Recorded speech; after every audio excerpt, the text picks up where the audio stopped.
अब हमारे साथ जुड़ रहे हैं मुंबई से द बोनस के editor Anshuman Tiwari sir. Sir बहुत बहुत स्वागत है, गुड मॉर्निंग। गुड मॉर्निंग हर्ष। उंगलियों पर दुनिया में आपका स्वागत है। भारत और अमेरिका के बीच टकराव के कारण बाजारों का दिन आज आज मुश्किल में रहेगा। इसके अलावा बाकी जो घटनाक्रम हैं वो तो हैं ही, लेकिन ये अगले एक दो दिन तक बाजारों को अनिश्चित रखने वाले घटनाक्रम हैं, क्योंकि भारत और अमेरिका के बीच रिश्ते बिगड़ रहे हैं। तो हम खबरों के सफर की शुरुआत करते हैं। भारत और अमेरिका के बीच संधि की संभावना सीमित होती जा रही है। ट्रंप ने 2 दिन में दूसरी बार भारत को निशाना बनाया। भारतीय समय के अनुसार मंगलवार की शाम को उन्होंने 24 घंटे में भारी शुल्क की धमकी दी थी, और ये टैरिफ रूस के साथ भारत के रिश्तों को लेकर लगाया जाएगा। उन्होंने भारत को बैड ट्रेडिंग पार्टनर कहा, जो काफी सिग्निफिकेंट बयान है, काफी महत्वपूर्ण बयान है इस तरीके से। चूंकि रूस से नजदीकी के कारण भारत पर सख्ती होनी है, और अमेरिका और रूस के बीच आज एक बैठक हो रही है जिसके बाद निर्णय लिया जाएगा। तो आज अभी से लेकर शाम तक बाजारों पर इस फैसले का, इस अतिरिक्त टैरिफ का का असर और दबाव रहेगा, और वो कितना आता है, इससे काफी कुछ भारत के निर्यात की संभावनाओं पर निर्भरता दिखाई देगी। इस टैरिफ के आने के बाद भारत और अमेरिका के बीच संधि की संभावनाएं भी काफी सीमित हो जाएंगी, ऐसा माना जा रहा है। क्योंकि ईयू भी रूस से तेल खरीदने में भारत पर सख्ती करने के पक्ष में है, इसलिए बाजारों के लिए चिंता का विषय होगा कि भारत पर टैरिफ के साथ कंपनियों पर सेकेंडरी सैंक्शंस भी लगाए जा सकते हैं, जो बाजार के लिए बड़ी चिंता का विषय रहेगा। इधर डोनाल्ड ट्रंप ने भारत से फार्मा आयात पर और सारे फार्मास्यूटिकल आयात पर 250% तक ड्यूटी लगाने की बात कही है। शुरुआत में दरें कम रहेंगी, लेकिन 18 महीनों में इन्हें बढ़ा दिया जाएगा। जल्दी इसकी घोषणा की जाएगी। आज शेयर बाजार में फार्मा कंपनियां फिर मुश्किल में होंगी। हमें देखना होगा कि इसको बाजार ने कैसे रिएक्ट किया है। रूस और अमेरिका के बीच रिश्तों को लेकर आज के अगले 2 दिन का बेहद महत्वपूर्ण है। डोनाल्ड ट्रंप ने जो पिछले सप्ताह एक अल्टीमेटम दिया था, एक चेतावनी दी थी अमेरिका को कि युद्ध नहीं रुका तो हम सख्ती करेंगे और न्यूक्लियर सबमरीन मूव करेंगे, इसे लेकर रूस में बहुत गंभीरता नहीं दिखी है।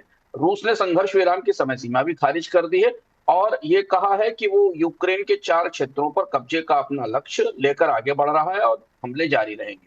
अमेरिका के दूत स्टीव विटकॉफ मॉस्को में है, वार्ताओं पर निगाहें हैं। रूस का रुख बदलता नहीं दिख रहा है, और ये महत्वपूर्ण घटनाक्रम है जिससे भारत का भविष्य भी, भारत पर टैरिफ भी जुड़े हुए हैं। यूक्रेन पर रूस के जवाबी हमले भी बढ़ रहे हैं। यूक्रेनी ड्रोन से रोस्तोव में आग लगी है, जिससे कि मॉस्को के कई हिस्सों में, रूस के कई हिस्सों में बिजली सब स्टेशनों में ब्लैकआउट है। हालांकि अभी किसी के मारे जाने की खबर नहीं। भारत के अलावा एक और देश है जिसके साथ ट्रंप का टकराव लगातार बढ़ रहा है, वो ब्राजील है। ब्रिक्स का मेंबर है। ब्राजील की अदालत के फैसले के बाद जो वहां के पूर्व राष्ट्रपति हैं बोल्सोनारो, उनको गिरफ्तार कर लिया गया, वो नजरबंद है। अमेरिका के विदेश विभाग ने इसकी निंदा की है। बोल्सोनारो को लेकर अमेरिका और ब्राजील के रिश्ते पहले से ही तनावपूर्ण रहे हैं। अब इसके बाद ब्राजील पर अमेरिकी टैरिफ में रियायत की संभावना कम होती दिखाई दे रही है। इधर व्यापार संधि के बाद जो लंबित मामले हैं उन्हें सुलझाने के लिए अमेरिका और दक्षिण कोरिया के बीच एक शिखर बैठक होने वाली है। अगले 2 सप्ताह में शायद ये बैठक होगी, जिसमें ट्रंप और राष्ट्रपति ली भाग लेंगे। फेडरल रिजर्व के साथ डोनाल्ड ट्रंप के रिश्ते और ज्यादा खराब होते चले जा रहे हैं। बाजारों पर आज इसका असर हमें दिखेगा, क्योंकि कल से एक खबर लगातार अमेरिका में है कि डोनाल्ड ट्रंप फेडरल रिजर्व पर अपना नियंत्रण बढ़ाएंगे। जल्द ही फेड में नई नियुक्तियों की घोषणा की जाएगी। एक बोर्ड गवर्नर ने रिजाइन कर दिया था, जो जिनका कार्यकाल जो 7 या 8 तारीख से काम पर उपलब्ध नहीं होगी। चर्चा ये भी थी कि जो अमेरिका के वित्त मंत्री हैं स्टॉक बेसेंट, उनको फेड भेजा जाएगा, लेकिन फिलहाल ट्रंप ने कहा है कि बेसेंट वित्त मंत्रालय ही संभालते रहेंगे।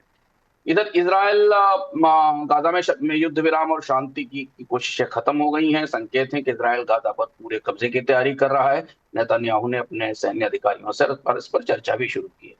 जैसा कल हमने बताया था, अमेरिका की एक नई वीजा व्यवस्था अमल में आ रही है, जिसमें खास देशों के लोगों को विजिटर वीजा लेने के लिए, टूरिस्ट वीजा लेने के लिए, दोनों के लिए एक स्पेशल बॉन्ड भरने होंगे, और ये उन देशों के को लेकर होंगे जिनके लोग आमतौर पर अमेरिका में ओवर स्टे करते हैं। तो शुरुआती संकेत में जाम्बिया और मलावी के नागरिकों को वीजा के लिए, विजिटर या टूरिस्ट वीजा के लिए $15,000 का बॉन्ड भरना होगा। ये व्यवस्था लागू होगी।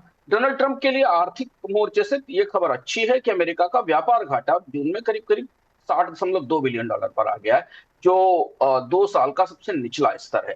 ये गिरावट आयात कम होने के कारण हुई है, निर्यात मामूली तौर पर घटे हैं।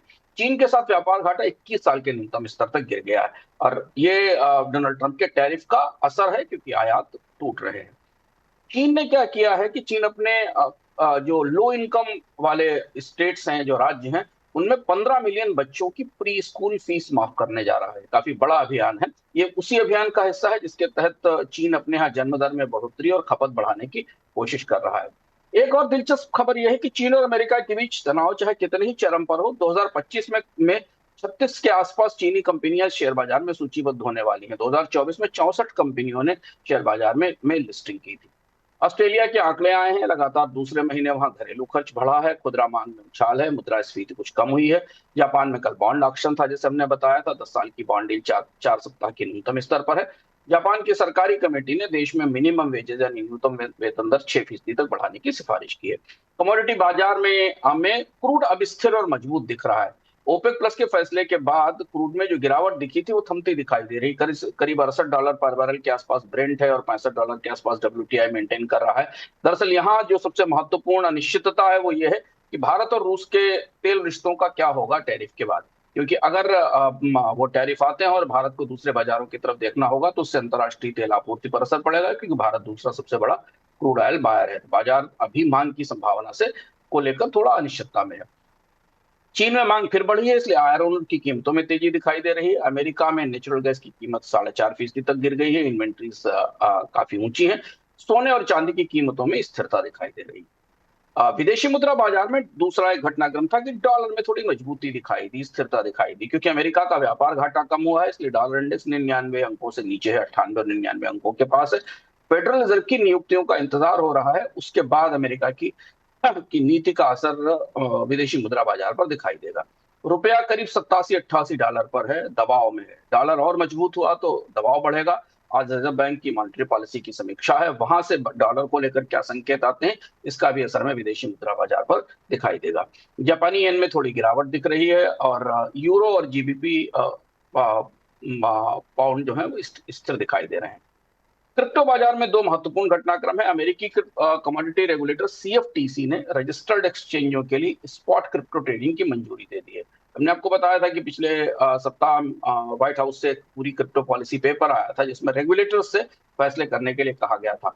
SEC ने अपने स्तर पर, जो कि सिक्योरिटी एक रेगुलेटर है, उसने अपने स्तर पर क्रिप्टो के लिए रास्ता तैयार किया है और ये पहला फैसला है यहाँ कमोडिटी रेगुलेटर ने रजिस्टर्ड एक्सचेंजेस को स्पॉट क्रिप्टो ट्रेडिंग की छूट दी है। इससे क्रिप्टो में इंस्टीट्यूशनल निवेश और बढ़ने की संभावना है। सोलाना ने अपने टोकन्स के साथ स्मार्टफोन लॉन्च किए हैं ताकि क्रिप्टो का आम लोगों के बीच उपयोग बढ़ना शुरू हो। और कॉइनबेस ने करीब $2 बिलियन के कन्वर्टेबल बॉन्ड की बिक्री शुरू की है, जिससे कि जो कि क्रिप्टो के फंड रेजिंग के लिए और क्रिप्टो कारोबारों के लिए फंड जुटाने की तैयारी होगी। कंपनियों में अमेरिका की AI कंपनियों को अमेरिकी सरकार से टेंडर मिलना शुरू हो रहे हैं। OpenAI, गूगल और एंथ्रोपिक को अमेरिका की वेंडर लिस्ट में शामिल किया गया है और इन्हें अब अमेरिकी सरकार के AI कार्यक्रम के कॉन्ट्रैक्ट दिए जाएंगे। इसे लेकर भी पिछले दिनों में अमेरिका में नई नीति की घोषणा की जा चुकी है और सभी सरकारी विभागों को आर्टिफिशियल इंटेलिजेंस अपनाने के लिए कहा गया है। इधर अमेरिका में इंटेल की जो नई PC चिप है वो थोड़ा मुश्किल में फंस गई है। टेक बदलाव में देरी दिख रही है। इस वजह से चिप मार्केट में इंटेल पिछड़ सकता है। जापान में टोयोटा और होंडा की सप्लाई चेन पर असर पड़ा है। दोनों कंपनियों ने मुनाफे में कमी के आकलन किए हैं। ऑटो शेयर्स पर दबाव दिख रहा है। जापान और अमेरिका के बीच समझौते के बाद अगली तिमाही की परिस्थितियां बनती दिखाई देंगी कि अमेरिकी बाजार में कारों की मांग कैसी होने वाली है। भारत से संबंधित एक महत्वपूर्ण खबर है, जैसा कि हम लोग चर्चा में लगातार कह रहे थे कि टाइटन भारत की पहली कंपनी होगी जो अमेरिका में व्यापार जोखिम के चलिए खाड़ी देशों में अपने उत्पादन को स्थानांतरित कर सकती है और यह रिस्क भारत में बढ़ने लगा है।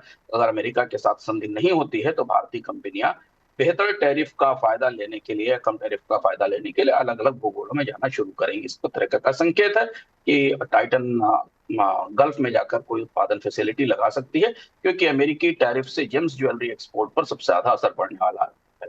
एयरटेल के नतीजे बेहतर रहे। आज वो 250 से रुपए से ऊपर है। बाजार में आज स्टॉक पर इसका असर दिखाई देगा। सेबी ने अमेरिका में टैरिफ बढ़ने के बाद FPI की बड़ी निकासी की चेतावनी दी और ये चीज आज ध्यान रखने वाली है विदेशी निवेशकों को लेकर। जो संकेत हमें ऑप्शंस लॉन्ग चार्ट से मिल रहे हैं वो भी इसे दिखा रहे हैं। सेबी की भी चेतावनी आई है कि विदेशी निवेशक बाजार में बिकवाली कर सकते हैं। ज्यादा बड़ा ट्रिगर तब होगा जब भारत के ऊपर अगर किसी तरीके के प्रतिबंध रूस के साथ ऑयल और सिक्योरिटी रिश्तों को लेकर आते हैं। इसके अलावा स्टील और फार्मा सेक्टर्स पर नजर रहेगी, क्योंकि इसका क्या असर होने वाला है। अगले 24 घंटे में जो सबसे महत्वपूर्ण घटनाक्रम है उसमें रिजर्व बैंक की मॉनेटरी पॉलिसी है, जो अभी कुछ देर बाद जारी होगी, 1.5 घंटे बाद। ब्याज दर स्थिर रहने की संभावना है।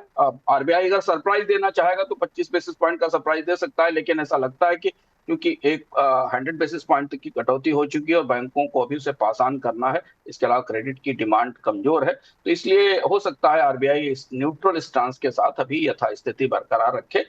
जीडीपी के आकलन पर निगाह रहेगी, क्योंकि कई देशों ने भारत पर टैरिफ के बाद, दुनिया की कई एजेंसीज ने भारत पर टैरिफ के बाद भारत के जीडीपी के आकलन को डाउनग्रेड किया है और कम किया है। तो आरबीआई क्या देख रहा है, इस पर सबकी निगाह रहेगी।